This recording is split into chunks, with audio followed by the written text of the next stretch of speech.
The city of Rochester is proposing some changes to one of the most historic neighborhoods in the Med-City. The Planning and Zoning Commission has proposed changing the zoning laws around St. Mary's Hospital to include more multi-family housing units. But many residents in the Pill Hill neighborhood don't want to see that happen. Joining us now from Pill Hill is ABC 6 News reporter Theodore Tollefson. And Theo, you've been out talking to neighbors today who live around the area. How are they feeling now after last night's Planning Commission meeting? Robin, they're feeling a little bit frustrated as they are really passionate about the historical preservation of this neighborhood.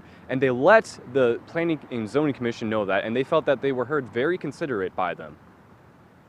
Just a very special place within Rochester and you know, the state as a whole. It's one of the oldest and most recognizable neighborhoods in Rochester, and it still breathes a rich history to the earliest days of Mayo Clinic's founding. But some of that history could be changing. The Rochester Planning and Zoning Commission has proposed that Pill Hill and other neighborhoods across town should have zoning changes for more multifamily housing units. It does, however, allow the use of those properties to be used in ways other than single-family homes. We believe that that is appropriate given other zoning around the downtown. While the city sees the area as an opportunity for more multifamily housing units, neighbors don't.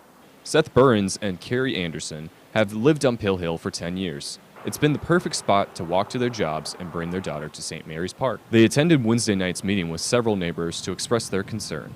The proximity to green space in the park was one of the major draws in choosing where we live. And the proposed zoning map rezones the entirety of St. Mary's Park as R2X. People outside of this area voice their appreciation for it and hear from, their family that are visiting and patients that have come through. This is a very special place and they enjoy the restorative nature of it. The Planning and Zoning Commission voted unanimously to recommend these zoning changes to the Rochester City Council. But Behrends and Anderson want the council to stop and think about how this could change the landscape of this historic neighborhood. Urban planning is very much an inexact science. And as my wife pointed out, once you make a change, you can't undo it. Other neighborhoods that are facing some zoning changes include Cutsey Park and the IBM campus. The next phase for this rezoning plan is to send it to the Rochester City Council for a public hearing that will take place during their October 2nd meeting.